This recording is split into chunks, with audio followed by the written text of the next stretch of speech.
హరిపాలెంలో అలరిస్తున్న తెలుగు రాష్ట్రాల నాటకోత్సవాలు సినీ టీవీ రంగాలకు రంగస్థలం పునాది. పల్లి నల్లనయ్య అనకాపల్లి జిల్లా అచ్యుతాపురం మండలం హరిపాలెం గ్రామంలో శ్రీ పారిపల్లెమ్మ అమ్మవారి పండుగ సందర్భంగా ఏర్పాటు చేసిన ఉభయ తెలుగు రాష్ట్రాల నాటకోత్సవాలు ప్రేక్షకులను ఎంతగానో అలరిస్తున్నాయి. హరిపాలెం గ్రామానికి చెందిన విశ్రాంతి ఉద్యోగి కాండ్రేగుల భోగలింగం పారిపల్లెమ్మ అమ్మవారి పండుగ సందర్భంగా నాటక రంగంపై ఉన్న మక్కువతో ఉమ్మడి ఆంధ్రప్రదేశ్ స్థాయిలో నాటకోత్సవాలు ఏర్పాటు చేశారు. ఈ కార్యక్రమాన్ని స్పెషల్ గ్రేడ్ మున్సిపల్ కమిషనర్ పల్లి నల్లనయ్య ముఖ్య అతిథిగా విచ్చేసి జ్యోతి ప్రజ్వలన చేసి నాటకోత్సవాలు ప్రారంభించారు. ఈ సందర్భంగా ఆయన మాట్లాడుతూ అంతరిస్తున్న నాటక రంగానికి ఊపిరిగా ఇటువంటి నాటిక ప్రదర్శనలు దోహదపడతాయని, వీటిని నిర్వహించిన కాండ్రేగుల భోగలింగం అభినందనీయుడని కొనియాడారు. సినీ టీవీ రంగాలకు నాటక రంగం పునాది వంటిదన్నారు. నిజ జీవితంలో జీవిస్తూ నటిస్తామని, రంగస్థలంపై నటిస్తూ జీవిస్తారన్నారు. నిర్వాహకులే ప్రేక్షకులైన వైనం చూస్తే బాధ కలుగుతుందన్నారు. వెండి బుల్లితెరలకు సంబంధించి నటించక ముందు క్లాప్ కొడితే రంగస్థలంపై నటించిన తర్వాత క్లాప్స్ కొడతారని తెలిపారు. అక్కడ అన్ని కట్స్ ఉంటే ఇక్కడ గట్స్ ఉంటాయన్నారు. నాటక రంగాన్ని కాపాడుకోవాల్సిన అవసరం కళాకారులు ప్రేక్షకులపైన ఉందన్నారు. నాటక ప్రదర్శనలకు ముందు ప్రజానాట్య మండలికి చెందిన పందిరి రాము విశాఖపట్నం, డప్పు శ్రీను విజయనగరం, రామచంద్రరావు శ్రీకాకుళం ఆలపించిన జానపద గీతాలు ప్రేక్షకులను ఎంతగానో అలరించాయి. నిర్వాహకుడు కాండ్రేగుల భోగలింగం మాట్లాడుతూ తొలి రోజు ప్రేమతో నాన్న, జీవనయానం, అభయారణ్యం నాటక ప్రదర్శనలు జరిగాయన్నారు. రెండో రోజు 6వ తేదీన చీకటి పువ్వు, నాన్న నేనొచ్చేస్తా, ఇది కథ కాదు నాటక ప్రదర్శనలు ఉంటాయని, 3వ రోజు 7వ తేదీ మంగళవారం ఆలీతో సరదాగా, ప్రక్షాళన, సంకల్పం నాటక ప్రదర్శనలు ఉంటాయని కళాభిమానులంతా విచ్చేసి విజయవంతం చేయాలన్నారు. నాటకోత్సవాల నిర్వాహకుడు కాండ్రేగుల భోగలింగం అధ్యక్షతన జరిగిన ఈ కార్యక్రమంలో మారిశెట్టి సూర్యనారాయణ, కాండ్రేగుల సూర్యనారాయణ, వాడ్రాపల్లి సర్పంచ్ కాండ్రేగుల నోకరాజు, కె మహాలక్ష్మి నాయుడు, మల్ల వరాహ నరసింగరావు తదితరులు పాల్గొన్నారు. నా బిడ్డల దగ్గరే హాయిగా గడిచిపోతుందన్న ఆనందంలో కలలు పట్టు తెల్లారి లేచి చూస్తే అక్కడ వాళ్ళెవరు కనిపించలేదు. అక్కడే వదిలేసి అంటే నా గుండె పగిలిపోయింది. కన్న బిడ్డలు వదిలేశారు. బంధువులు దగ్గరకు రానివ్వలేదు. దిక్కులేక దిక్కు తెలియక నేను ఇలా తిరుగుతూ ఉన్నాను. మీ రక్తం పంచుకుని పుట్టిన వాడు చిరి కొంతకాలం మీ బాధ్యతలు పంచుకోవచ్చు. వాళ్ళు పంచుకోవడానికి వాళ్ళ తల్లి పంచుకుంది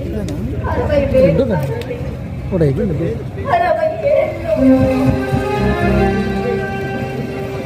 ఈ యాంత్రిక జనజీవన స్రవంతిలో మనిషి బాంధవ్యాలను తెలిపేసి రూపాయి కోసం పరుగులు తీస్తూ కన్నవాళ్ళని మర్చిపోవచ్చు. రెక్కలు వచ్చేంత వరకు వాడు పర్వాలేదు. నాకు అప్పుడు నేను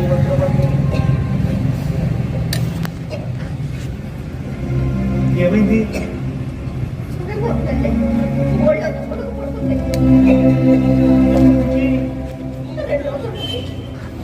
ముందు సోఫాలు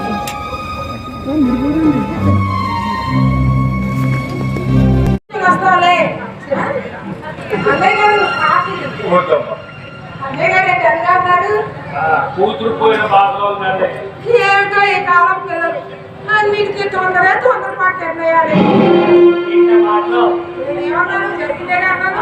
సానుభూతి వాక్యాలు కూడా సూతుతో కూర్చున్నట్లు మాట్లాడడం మీ ఆడవాళ్ళ తర్వాత వెళ్ళిపోయి ఏదో బాధలో ఉండి వచ్చాడు. ఇలాగే మాట్లాడడం నేనేమన్నాను? ఉన్నదేమన్నాను? నీ బాధ నీవే కానీ ఎదుటి వాడి బాధతో నీకు పని లేదు. నీకు అర్థం కావుగా? అర్థమైంది చెప్పరుగా. అమ్మాయి ఎందుకు ఫోన్ చేసింది? ఏదో జాగ్రత్తలు చెప్తున్నా. అత్తగారికి చాలా ఎక్కువ సహాయం చేస్తుందట. ప్రతి ఇంట్లో ఉండేదే సర్దుకో చెప్తున్నాను. అది కాదు, వీలు చూసుకొని వస్తామని చెప్తున్నాం కదా, రమ్మదా చూడాలనుందా? ఈ విషయం ఎప్పుడు చెప్పలేదు. నీ కూతురు ఏ విషయానికైనా తల్లి తప్ప తండ్రి కనిపించండి. ఎంతసేపు అమ్మ దొంగ పట్టుకొని తిరుగుతా తప్ప నా చేయి పట్టుకొని తిరిగి రోజు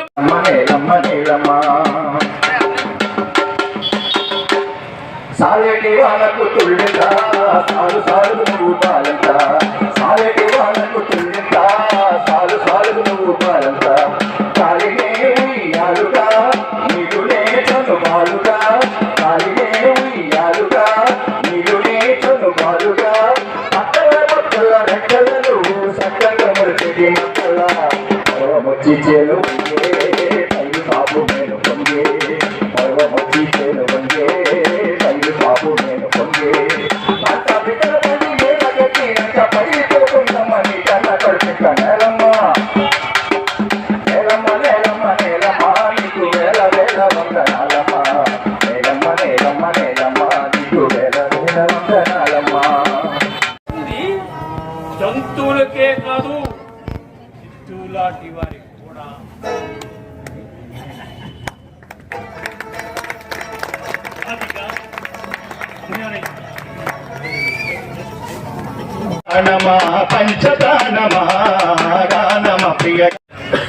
నటించక ముందే క్లాప్ కొడతారు అక్కడ, కానీ ఇక్కడ నటించిన తర్వాత క్లాప్స్ కొడతారు. అక్కడ నటన రాదు, వన్ మోర్ టేక్ అని ఎన్నో టేకులు తింటారు. ఇక్కడ వన్స్ మోర్లు అంటారు. ఇక్కడ అది లెక్క. అక్కడ నటించాలంటే ఎప్పుడు కట్సే, ఇక్కడ నటించాలంటే మాత్రం గట్స్ కావాలి. అంత ఈజీ కాదు.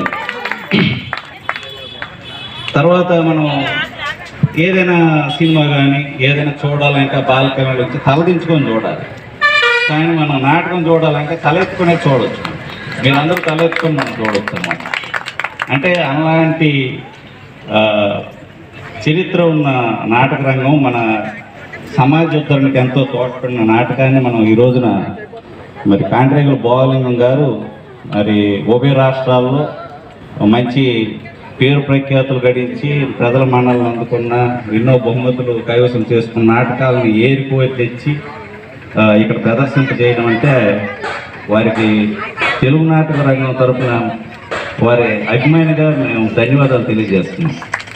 ఎందుకంటే ఇంత సాహసం ఇలాంటి ఏరియాలో చేస్తున్నారంటే వారు ఆ మహానటులందరూ ఆ దిగ్దర్శకులందరూ కనిపిస్తారు. చాలామంది కాలం చేశారు దురదృష్టవశాత్తు.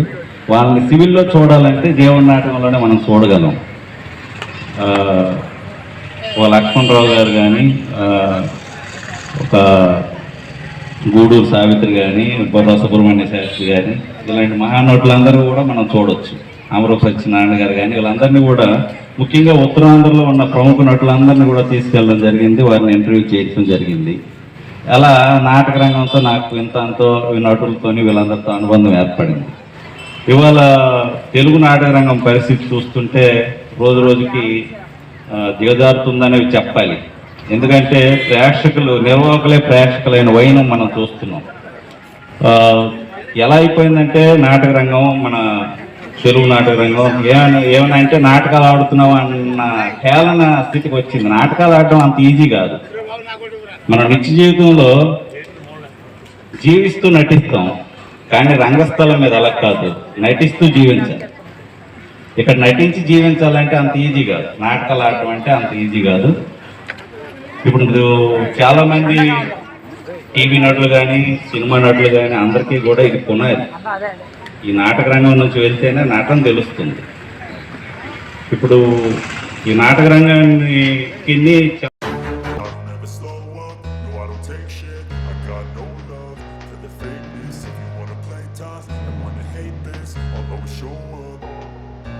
I don't ever slow up, no I don't take shit. I got no love for the fakeness. If you wanna play tough and wanna hate this, I'll always show up and make a statement. I don't ever slow up, no I don't take shit. I got no love for the fakeness. If you wanna play tough and wanna hate this, I'll always show up and make a statement. Everything I do so instinctive and so passionate. Every word I move so descriptive like an adjective. I got a vendetta against people who patented being negative when you should be getting after it.